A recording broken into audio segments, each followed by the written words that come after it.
How's it going, everyone? We are coming up on the month of July, which historically is actually, generally speaking, one of the quieter months for game releases in general. Usually, you get a last influx of big game releases in June, and you saw that with Diablo 4, Street Fighter 6, and Final Fantasy 16. And then July and the majority of August is a come-down period, and that sets up for the fall, which the fall this year looks insane. And as we're coming up on July, it might be an opportunity to check out the backlog, maybe tackle some games there, maybe put some hours into Final Fantasy 16, as I know a lot of you guys are playing that, but also an opportunity to look at some of the lower key titles that are dropping this year. And I have to say, July, while there isn't that top-notch AAA title, maybe a lot of people saw Immortals of Aveum as that, there's still some games that I think a lot of people are going to have interest in. A JRPG in particular definitely has my interest, an action title that I think a lot of people are excited to check out, and some smaller games rounding out the lineup. So we're going to highlight 10 upcoming PlayStation 4 and 5 titles in this video. Let's get right into it. Let's start things off with what I think is the biggest game release of the month of July, and that is Gunfire Games and Gearbox Publishing's Remnant II. Yes, the follow-up to Remnant from the Ashes, which was a surprise hit back in 2019.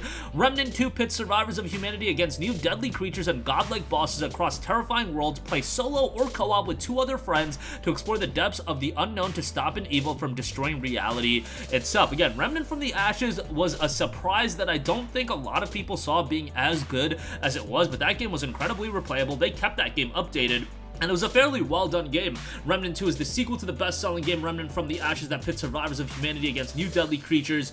To succeed, players will need to rely on their own skills and those of their team to overcome the toughest challenges and to stave off humanity's extinction. The game notes intense combat experience, new worlds to explore, endless replayability, new archetypical progression as well. Remnant 2 is due out for a release on July 25th.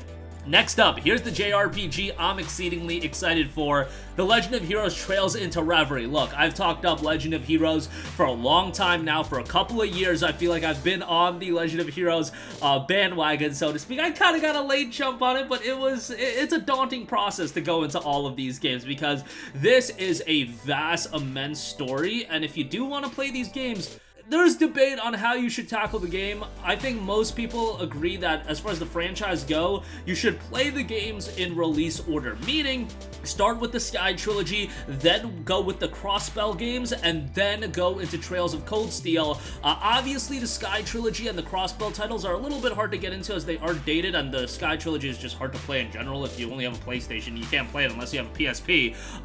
Nonetheless, you can play Trails of Cold Steel and then jump into Trails into Reverie. I think most people would say Trails into Reverie is definitely one. You should probably play the other arcs as well, so that's why I'm personally excited for the release of Trails into Reverie, but I understand that for a lot of people, it's gonna be hard to really jump into this game because there's so many previous titles that you have to play. That's kind of one of the strengths of Legend of Heroes, is that it does have this immensely well done world building, but you have so many games you gotta play through, which I understand, a daunting process and daunting franchise to get into, but this should be another epic narrative-driven adventure as well. The Legend of Heroes Trails into Reverie drops on July 7th. Next up, another sequel that I'm excited for, OXENFREE 2 Lost Signals, coming from Night School Studio. I was big on the original OXENFREE title, and now, surprisingly, we're getting a sequel. I guess that game did well enough. This one being published by Netflix as well. 5 years after the events of OXENFREE, Riley returns to her hometown to investigate mysterious radio signals. What she finds is more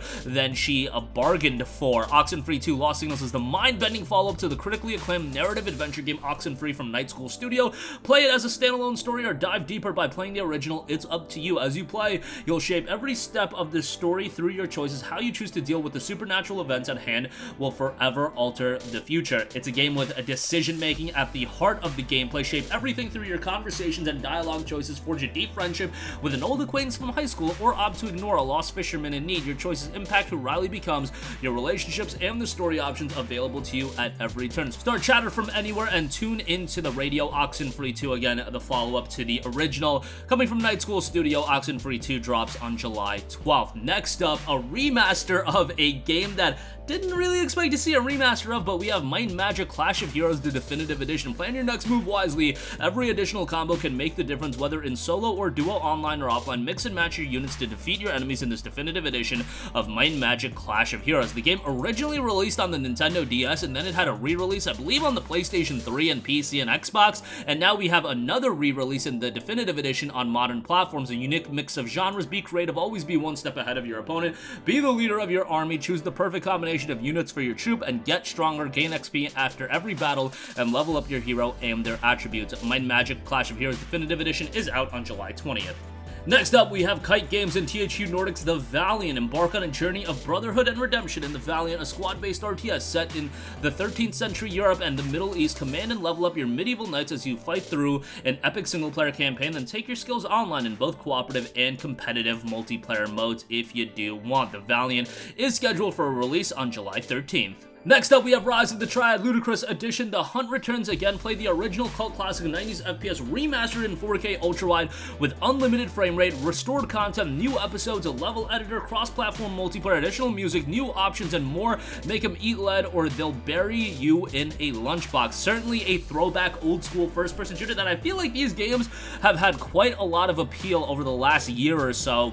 4K resolution support, restored characters and game content from lost betas, ability to play with 1994, 95, or 2013 soundtracks, new HUDs, weapon sounds, options, and ludicrous setting. Online multiplayer featuring multiple game modes, a brand new, easy-to-use level editor as well. Rise of the Triad Ludicrous Edition drops on July 31st. Next up, speaking of throwbacks, we have Double Dragon Gaiden, Rise of the Dragons. The Double Dragon brothers return in this fresh addition to the iconic beat-em-up franchise with roguelike elements. Every playthrough is a chance at new action. Tag in with 2 or 4 starter characters or unlock 9 additional characters throughout the game, each with their unique special moves and unique playstyles. A co-op focused multiplayer beat-em-up title, definitely a throwback here as well, but Double Dragon's always a fairly good time, especially if you got a friend to play it with. It's a game that I feel like anybody can really get into, but one that is kind of a timeless classic at this stage. Double Dragon Gaiden Rise of the Dragons drops on July 27th. Next up, Telltale is back with their latest adventure, The Expanse, a Telltale series. Experience the exciting universe of The Expanse like never before in Telltale's latest adventure, The Expanse, a Telltale series. From scavenging wrecked ships in Zero-G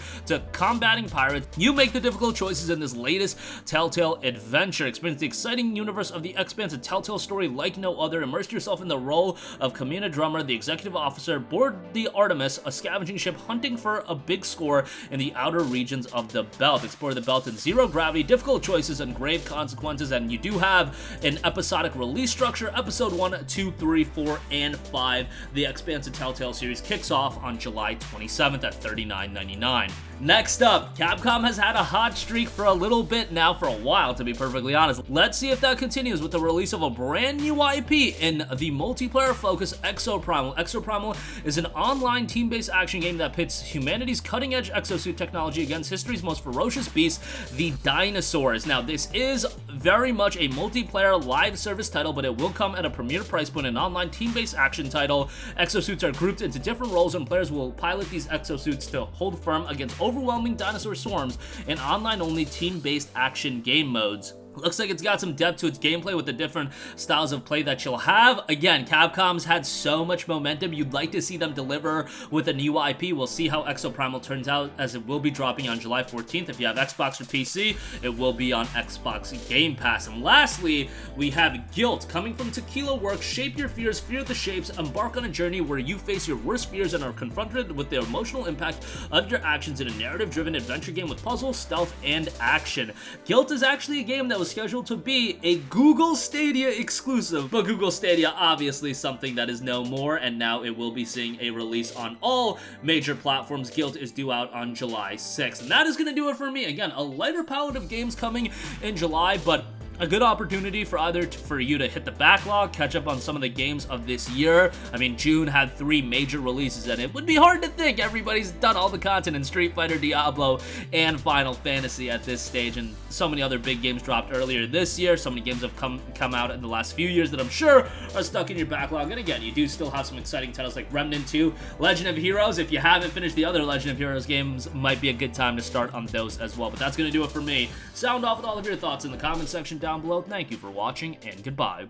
Hey guys, we hope you enjoyed the video, and if you did, make sure to hit the subscribe button, and if you're already subscribed, do us a favor and hit the bell icon. This way you'll be notified whenever we post a new video. That's the best way to keep up with all of our uploads, and we usually try to upload 2 videos a day. And with the bell icon hit, you'll be notified whenever we do upload a video. As always, thanks for watching.